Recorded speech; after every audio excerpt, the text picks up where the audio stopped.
anger is rapidly growing as economic conditions steadily deteriorate all over the globe. This is by Michael Snyder. We are in the early stages of a global economic collapse, and people all over the globe are getting extremely angry. Here in the United States, higher prices are an inconvenience, but in other parts of the world, higher prices can mean the difference between feeding your family or not. And once people get to the point where they cannot even survive on the income that they're bringing in, they can become very unpredictable and very violent. For example, a large economic protest that just happened in Lebanon quickly descended into violence as protesters aggressively clashed with government security forces. Although the protest began peacefully, demonstrators clashed with security forces who repeatedly shot tear gas into the crowd after demonstrators breached the barbed wire in front of the government building. "It's not just our salaries, we're fighting for our lives," a retired officer told the National after escaping a cloud of tear gas. He said, "After serving our country for 30 years, we can't even live off our pensions." Cries of "shame to you" could be heard as protesters ran from the smog of tear gas. So we're seeing similar protests in the Western world. On Sunday, an absolutely massive protest in Prague, Czechia, called on government leaders to resign because of high inflation and energy prices. Thousands of people rallied again in the Czech capital Prague on Sunday, calling on the government to resign as they protested against high inflation and energy prices. It was the second such rally in the central Wenceslas Square, called for by a new non-parliamentary political party, PRO, which in English stands for Law, Respect and Expertise.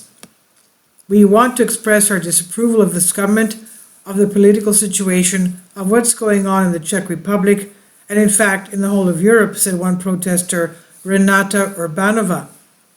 Unfortunately, economic protests such as these have been quite common over the past year. In fact, a team of researchers determined that there were 12,500 such protests during 2022. Last September, Italians in Rome, Milan and Naples burned their energy bills in a coordinated protest against soaring prices. In October, thousands took to French streets to decry government inaction over the high cost of living. And in November, Spanish workers rallied for higher wages, chanting salary or conflict. Researchers have defined an unprecedented global wave of more than 12,500 protests across 148 countries over food, fuel and cost of living increases in 2022, and the largest were in Western Europe. Will that number be even higher in 2023? All over the world, people need to eat, and food prices just keep rising. In March, food prices in the UK rose at their fastest rate for 45 years. And now it's being projected that the global rice shortfall this year will be the largest in 20 years. That will mean even higher prices for billions of people that eat rice. And even here in the United States, food prices are becoming extremely oppressive. Earlier today, I was stunned to learn that one bakery in New York is actually selling ham and cheese sandwich for $29. $29 for a ham and cheese sandwich. Can you imagine? Can you believe this? Up until just recently, we haven't seen economic protests in North America like we have around the rest of the world, but that has started to change. Right now, approximately 155,000 government workers in Canada have gone on strike because of the cost of living. It's been rising much faster than their paychecks have.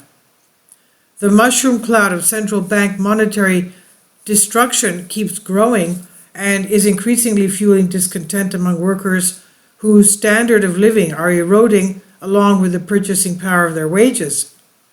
Europe has already seen a wave of strikes aimed at securing inflation, offsetting pay raises, and now it's Canada's turn. At midnight, more than 155,000 Canadian federal government workers went on strike in which what's being described as the largest walkout against a single employer in the country's history. The strike was called by the Public Servant Alliance of Canada, PSAC union, which has been in negotiations for a new contract since 2021.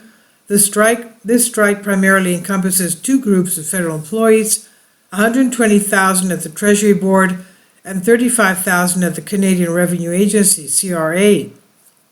No matter who you are or where you live, you can see that the cost of living is rising at a very alarming pace, and that it's not likely to change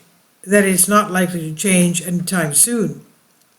In the US, one recent survey discovered that a whopping 67% of all Americans believe that their incomes are falling behind inflation.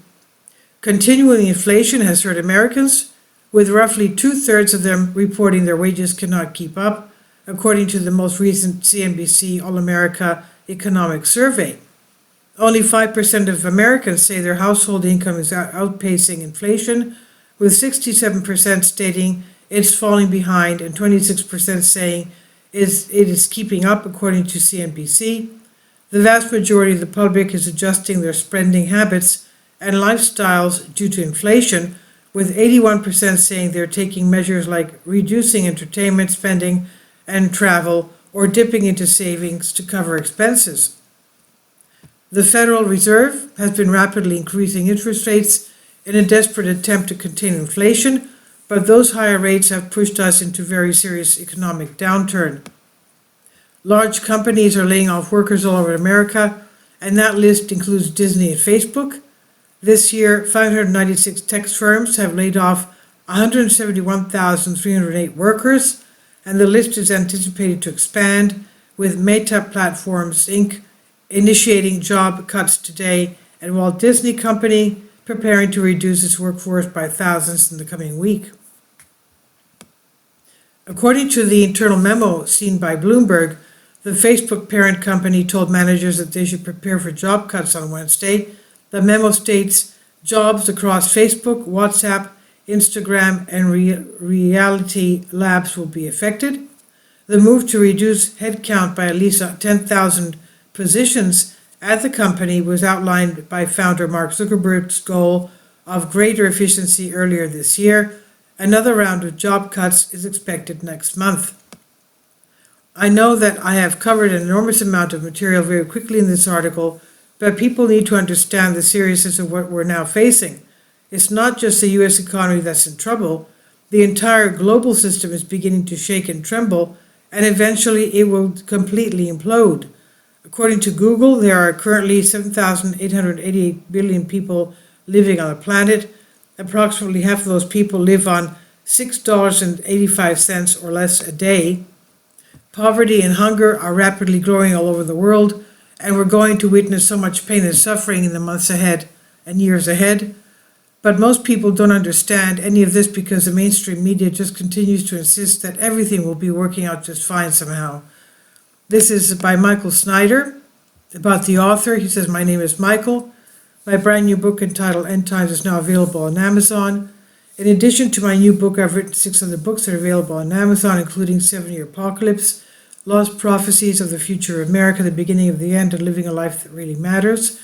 When you purchase any of these books, you help to support the work that I'm doing, and one way that you can really help is by sending copies as gifts to family and friends.